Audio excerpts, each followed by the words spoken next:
เอาทีรีพี่น้องจุดหัวหน้าจุดครับพี่น้องเป็นบันเทิงนะครับอย่าลืมวันที่25 26นะครับ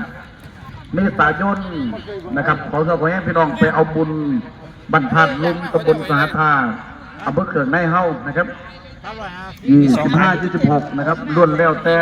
โคตรพ่อโคตรแม่บังไฟนะครับล้วนแล้วแต่เสือสิงกระทิงแรกนะครับให้พี่น้องได้ต่อสู้กันอย่างเต็มอิ่มแน่นอนครับฟรีทุกที่ยืนนะครับบรรทัดลุมตำบลสาธาอำเภอเขื่อนในจังหวัดอุบลครับพ่อค้าแม่ขายติดต่อตี6 วินะครับไปตีวิ6น้อง6 วิเนี่ยได้ลูกเต็มเตียงอยู่ผู้กูนักกับท่านเดี๋ยวบอกได้สปอนทำเบียบนี่เดี๋ยวละพันหาพันหุกนี่ช่างไม่ต่อยนะครับช่างไม่ต่อยพี่น้องที่สั่งมาต่อยบอแมนว่าสั่งมาสู่นะครับนึกว่าเกินเบรไม่ทันเด้อนะครับมาตาดูจะเริ่มไม่นี่นะครับลูกหลานเพิ่นเอามาซอยกันซอยงานมาจุดถวยตะไบคนเป็นลำเป็นรั่วอยู่ทางกรุงเทพกรุงไทยนะครับเมื่อนี้บรรยากาศบังไฟขึ้นลูกหลานก็ได้จ้างเอาบังไฟ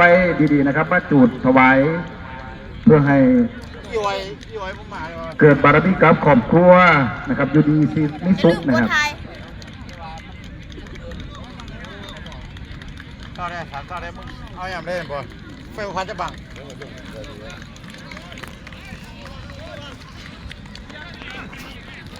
เดี๋ยวบอกได้ปักหัวมีนี่เขามีเว้ย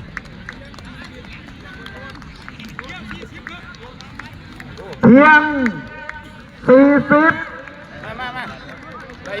เจ็บเป๋าเจ็บเปิ้ลสั่งลุยพี่น้องคุยกันครับเพียง40เจ็บเป๋าเจ็บเปิ้ลมันเป็นผู้สั่งสรรค์เอาอยู่บ่อย่างบ่อะไรวะอะไรกูอย่างบ่กูอย่างกูอะไรบ่เดี๋ยวจะมันจะเลือกอะไรสักอย่างมันจะมาเล่นกันมาไฟอีกตัวเดียวขออนุญาตนะครับขออนุญาตเด้ออาเซียนเฮียคุณพ่อคุณแม่นะครับขึ้นสูงล่องตาพกใกล้ๆได้หลายๆฝ่ายทีมงานเจ็บเป่าเจ็บเพิ่นบวกทีมงานโดเจริญ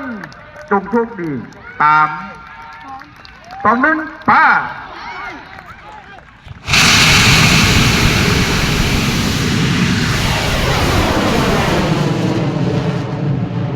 เบาไปลูกเบาอย่าชุดลูกตึง